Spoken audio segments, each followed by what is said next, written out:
na wale ambao wanaanzisha zile startups wana ubunifu wao pia kule wataweza kuzingatiwa.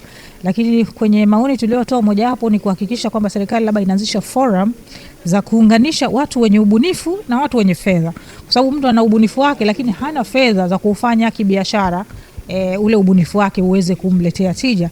Sasa kama watu wanafanya Bongo Star Search, inabidi sasa tufanye Star Search ya vipaji, ili sasa kuwaunganisha wabunifu na wale wenye fedha. Wakai kama hivi, mtu anaeleza ubunifu wake, mwenye fedha asema bwana, mimi nitaligharamia hili wazo lako, ubunifu wako, tutengeneze product itakayoenda kwenye soko, lakini na pengine tukubaliane nataka percent ngapi ya share kwenye hilo.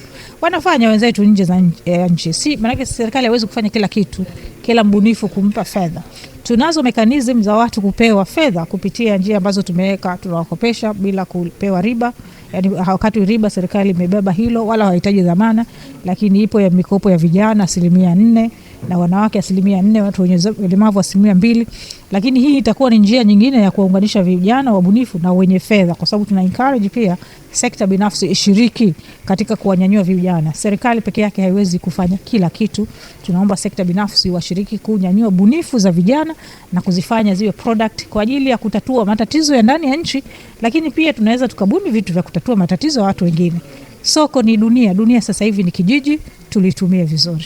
Manake lazima tuwe na mikakati, mipango thabiti, vyanzo sahihi vya kuhakikisha kwamba ajira hizi zinapatikana, either kupitia ajira za moja kwa moja, kupitia ajira jumuishi, kwa maana ya kwa mfano kama sekta ya utalii itakwenda kuajiri ajira moja kwa moja, lakini na ajira ambazo kwa zinatokana na sekta ya utalii. Vile vile tunapozungumza uchumi wa blue, kuona jinsi gani ajira za moja kwa moja zinazopatikana katika uchumi wa blue, kwa maana ya kama tunaimarisha bandari zetu, tunaimarisha soko, tunaimarisha madiko na bandari za uvuvi, tunaimarisha miundombinu ya usafirishaji wa baharini, miundombinu ya anga, utalii. Hii yote ni vyanzo ambavyo vinakwenda kuzalisha ajira katika kipindi hicho cha miaka mitano. Kwa hivyo tumechukua mfano huu mmoja wa ajira ambazo kwamba zitakwenda kuzalishwa katika kipindi cha miaka 5 ijayo. Kwa kweli mpango huu katika uandaji wake umepikia katika hatua mbalimbali ambazo ni hatua zinazotakiwa kabisa katika kuandaa mipango mbalimbali. Tunayo timu ya wataalamu ambayo imehusika katika kuandaa mpango huu, lakini cha kufurahisha wataalamu wanaoandaa mpango huu ni wataalamu wetu wa ndani wa hapa Zanzibar.